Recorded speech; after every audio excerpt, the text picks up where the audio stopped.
गइल अधवे बाबा की अभियो तो मन रोवयु हुआ के राखी आधा उम्र बीत गइल अधवे बाबा की अभियो तो मन रोवयु हुआ के राखी मन करता फेंक दी डिग्री फाड़ी चाचा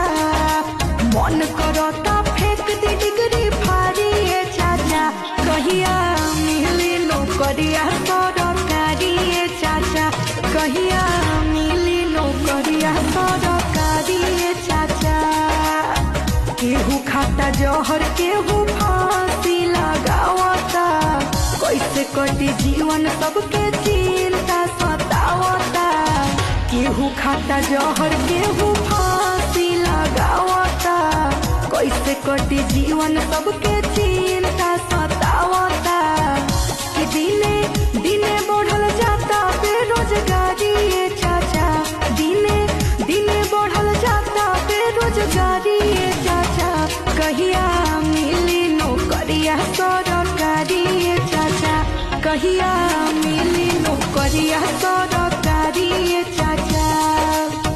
पढ़े में खेत गइल पापा के बिकाई ऊपर से सतावता सबके महंगाई पढ़े में खेत गइल पापा के बिकाई ऊपर से सतावता सबके महंगाई कि संतोष ताने आके बूझिला चारी चाचा आदित्य ताने आके बूझिला चारी चाचा कहिया मिली नौकरिया सरकारी चाचा कहिया